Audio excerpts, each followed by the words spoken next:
বানাবো মাশরুম, তার জন্য পেঁয়াজ, রসুন, আদা এটা থিতো করে নেব, আর টমেটো আর কাঁচা লঙ্কা নিয়ে নিয়েছি। আর দেখো এখানে 2 প্যাকেট মাশরুম 400 গ্রাম মতো কেটে নিয়েছি। আর এখানে নিয়েছি আলু। এটা একদম সিম্পল রান্না, তো এটা তোমরাও করতে পারবে। তো আদাটাকে আমি এই প্রথমে থিতো করে নেব। তো প্রথমে কড়াইতে তেল গরম করতে বসিয়ে দিচ্ছি।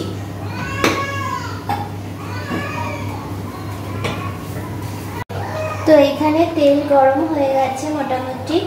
এবারে আমি রসুনগুলোকে দিয়ে দেব।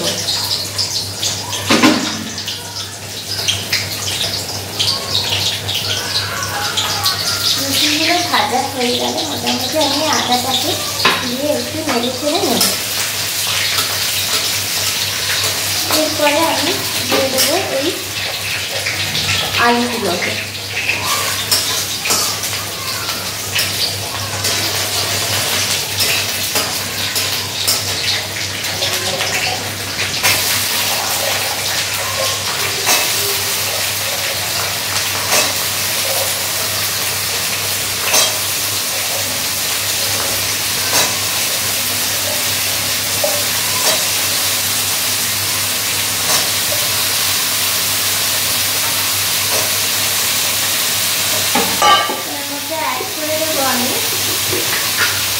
ছোট ছোট করে আলু কাটলে তাড়াতাড়ি হয়। হলুদ আর নুন,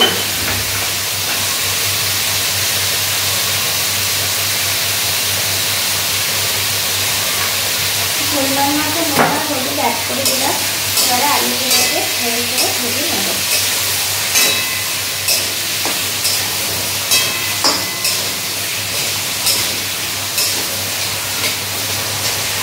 আলুগুলোকে 1 মিনিট নাড়াচাড়া করে নিয়েছি।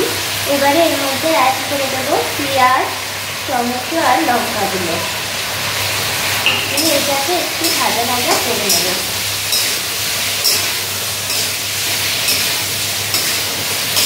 এর মধ্যে এবারে দিয়ে দেবো একটু জিরে গুঁড়ো আর একটু ধনে গুঁড়ো।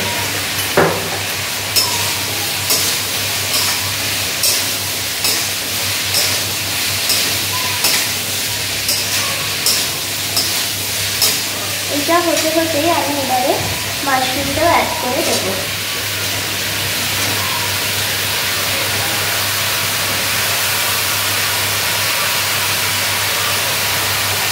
মাশরুমটা খুব ভালো করে ভেজে নিয়েছিলাম। এবারে অ্যাড করবো একটু হলুদ আর একটু নুন দিয়ে এবারে একটু নাড়াচাড়া করে নেব।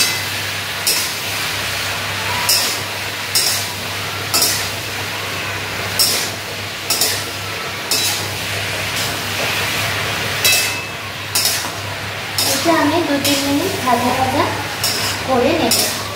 আসলে দেখো নিজস্ব একটা জল বেরিয়ে এটা আস্তে আস্তে শুকিয়ে যাচ্ছে, আর আলুগুলো এই জলেই সিদ্ধ হয়ে গেছে। দেখো আলুগুলো ধুয়ে যাচ্ছে।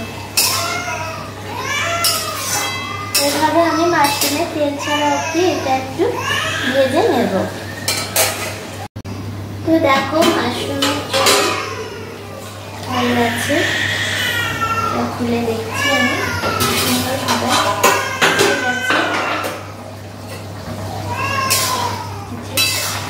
দেখো একদম সফট আর সুন্দর টেস্টি হয়েছে। দেখো আলুগুলো একদম নরম হয়ে গেছে। এবারে একটু গরম মশলা ছোটো টুকরা দিতে পারো। একটু গরম মশলা দিয়ে দিলাম।